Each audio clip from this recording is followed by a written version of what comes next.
नमस्ते भाइयों बहनों, बच्चों का निर्माण चैनल पर आपका हार्दिक स्वागत है। तो भाइयों बहनों, आज का विषय शुरू करने से पहले मेरी आपसे एक रिक्वेस्ट है, एक प्रार्थना है। कृपया आप सभी बच्चों का निर्माण हमारे इस चैनल को ज़रूर सब्सक्राइब कर लें और हमारे वीडियोस को लाइक करके हमारा उत्साह बढ़ाएं। चलिए तो अब विषय को प्रारंभ करते हैं। आज का हमारा विषय उन परिवारों से संबंधित है जिनमें घर की माता बहनें या बच्चे दीवारों पर चित्र लगाकर घर की साज सज्जा करते हैं। लगभग सभी घरों में ऐसा होता है। या जैसे वे घर में डेकोरेशन करते हैं, कोई वस्तुएं खरीद के ला के रखते हैं ताकि उनका घर सुंदर और आकर्षक दिखे।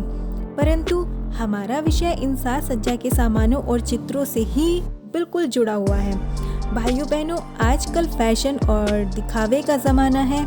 घर की महिलाएं घर की खूबसूरती में चार चांद लगाने के लिए बहुत पैसा भी खर्च करती हैं।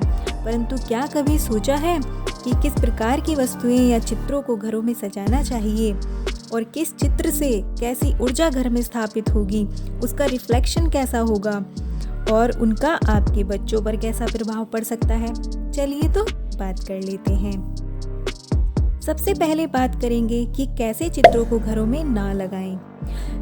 तो कोई भी ऐसी पेंटिंग घर में ना हो जिसमें से दरिद्रता झलक रही हो, पेंटिंग में कोई भी दुखी भाव ना दिख रहा हो, रोता हुआ बच्चा, उसके फोटो या कोई भी पेंटिंग ऐसी ना लगाएं। किसी स्त्री का आधा चेहरा और नम आंखों वाला चित्र ना लगाएं। किसी भी प्रकार के डरावने या अजीब से दिखने वाले चेहरे के चित्रों को ना लगाएं। किसी खंडर जैसे दिखने वाले घर का चित्र ना लगाएं। काली डरावनी बिल्ली का चित्र ना लगाएं जो डरावनी लगती हो। कोई भी अर्थहीन या नकारात्मकता से भरा हुआ थॉट लिखकर दीवार पर ना चिपकाएं। महिलाओं के नग्न चित्र भी ना लगाएं।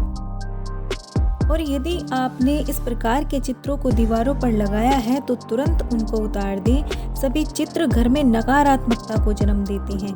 भाइयों बहनों, हम सभी दिन भर घर में काम करते हुए न जाने कितनी ही बार इन चित्रों की तरफ देखते हैं। या यूँ कह सकते हैं कि प्रत्येक वस्तु का अपने आप में एक ऊर्जा होती है। तो जैसी भी ऊर्जा हमारे आसपास रहेगी वैसे ही वो हमारे मन मस्तिष्क को प्रभावित करेगी। इन चित्रों से रिफ्लेक्शन होता है।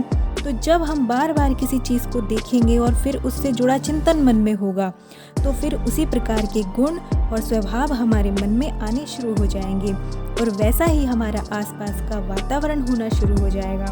तो कहने का भाव ये है कि कोई भी ऐसा चित्र जिसे देखते ही आपको नेगेटिव वाइब्स आती हैं तो उसे तुरंत घर से हटा दें और अपने घर को नेगेटिविटी से बचाएं। अब बात करते हैं कि किस प्रकार के चित्र आपके घर में होने चाहिए और किस कमरे में कौन सा चित्र होना चाहिए। सबसे पहले घर के ड्राइंग रूम की बात करते हैं। ड्राइंग रूम घर का ऐसा हिस्सा है जहां परिवार के सभी सदस्य एक साथ बैठते हैं। या यदि ड्राइंग रूम नहीं है तो कोई भी ऐसा स्थान घर में जहां बच्चे बड़े सभी साथ मिलकर के बैठते हों, तो उस स्थान पर दीवारों पर महापुरुषों के चित्र होने चाहिए और साथ में अपने पूर्वजों के भी चित्र होने चाहिए। ऐसा करने से दो लाभ होंगे। पहला, जिज्ञासु बच्चे उनके बारे में प्रश्न पूछेंगे जैसा कि आजकल सभी बच्चों में आदत होती है, और बड़ों को एक अवसर मिल जाएगा कि वो देश के महापुरुषों और वीरों की कहानियां अपने बच्चों को बताएं। उनकी गाथा सुनकर आपके बच्चों में उन महापुरुषों और विद्वानों विदुषियों की तरह बनने की इच्छा शक्ति जागृत होगी। साथ ही बच्चों का संस्कार भी महान बनेंगे। दूसरा लाभ यह होगा कि घर का वातावरण और परिवार के सदस्यों के मनोभाव में सकारात्मकता और ऊर्जा का संचार होगा। जैसे आप एक बार ट्राई करके देखना, आपने अपने घर में वीर भगत सिंह का चित्र लगाया हुआ है और फिर लगातार रोज आप उनके चित्र की तरफ ध्यान से देखा करें। कुछ दिन तक ऐसा करें, देखिए निश्चित ही आप अपने अंदर एक परिवर्तन पाएंगे कि आपके मनोभाव में देशभक्ति का भाव बढ़ता ही जा रहा है। तो चित्रों का बड़ा प्रभाव पड़ता है। ठीक ऐसे ही जब आप सुदर्शन चक्रधारी भगवान श्री कृष्ण का चित्र लगाते हैं तब भी आपको उन्हें देखकर अपने भीतर निर्भयता और वीरता के भाव जागृत होते हैं। आप प्रकृति से जुड़े पेड़ पौधे या प्राकृतिक सुंदरता के चित्र भी लगाएं। इससे मन में शांति और पवित्रता आती है। भाइयों बहनों, आप गाय और बछड़े का चित्र भी लगाएं। इससे गाय के प्रति प्रेम भाव जागृत होगा और जीवों के प्रति संवेदना का भाव आपके बच्चों में जागृत होगा। अब एक महत्वपूर्ण बात, और आपके बच्चों के कमरे में या स्टडी रूम में भी आपको थोड़ा ध्यान देने की आवश्यकता है कि बच्चों के कमरों की दीवारों पर भारत के महान वैज्ञानिकों के चित्र होने चाहिए। एक फोटो बाल हनुमान का होना चाहिए, क्योंकि ज़्यादातर बच्चों में आज के समय में देखने में यह पाया गया है कि वो सुपर हीरोज़ की तरफ बहुत आकर्षित होते हैं, जैसे आयरन मैन, हल्क वगैरह वगैरह।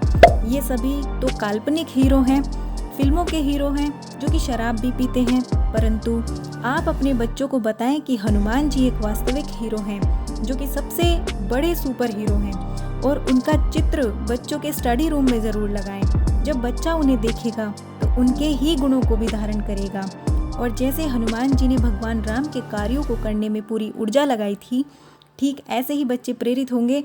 बच्चे भी अपनी पढ़ाई में अपने उद्देश्यों की प्राप्ति करने में पूरी निष्ठा और पूरी ऊर्जा अपनी लगाएंगे। जब हनुमान जी की बात आ ही गई है तो आपको बता दें कि हनुमान जी एक महान वैज्ञानिक थे। उन्होंने सूर्य के विज्ञान को बारीकी से जाना है। सूर्य के विषय में उनसे बड़ा वैज्ञानिक आज तक नहीं हुआ है। कोई जब कहते हैं कि हनुमान जी ने सूर्य को मुख में छुपा लिया था, तो इसका तात्पर्य यही है कि वो सूर्य के समस्त विज्ञान को जानते थे। तो भाइयों बहनों, अब कुछ सजावट की वस्तुओं की भी बात कर लेते हैं। घर की सजावट में आप ताजे गुलाब व गेंदा के पुष्पों का भी प्रयोग अवश्य करें। घर के मुख्य द्वार पर बाहर की ओर एक छोटा शीशा जरूर लगाएं, ताकि बाहर से आने वाली निगेटिविटी जो भी किसी भी कारण से या किसी के भी थ्रू आ रही है, शीशे से रिफ्लेक्ट होकर बाहर की ओर ही चली जाए। सजावट के तौर पर आप लाफिंग बुद्धा घर में रख सकते हैं। लाफिंग बुद्धा के बारे में प्रचलित है कि यह पॉजिटिविटी को बढ़ाता है, और आप बच्चों के प्यारे प्यारे दिखने वाले खेल खिलौने से भी घर को अपने सजा सकते हैं। तो भाइयों बहनों, वीडियो काफ़ी लंबा हो जाएगा, इसलिए आज के वीडियो में इतना ही। विषय काफ़ी बड़ा है, फिर कभी इस पर एक वीडियो और बनाएंगे। आप चैनल को ज़रूर सब्सक्राइब कर लें, और वीडियो आपको कैसी लगी कमेंट्स करके ज़रूर बताएं। धन्यवाद। आप सभी का दिन शुभ हो।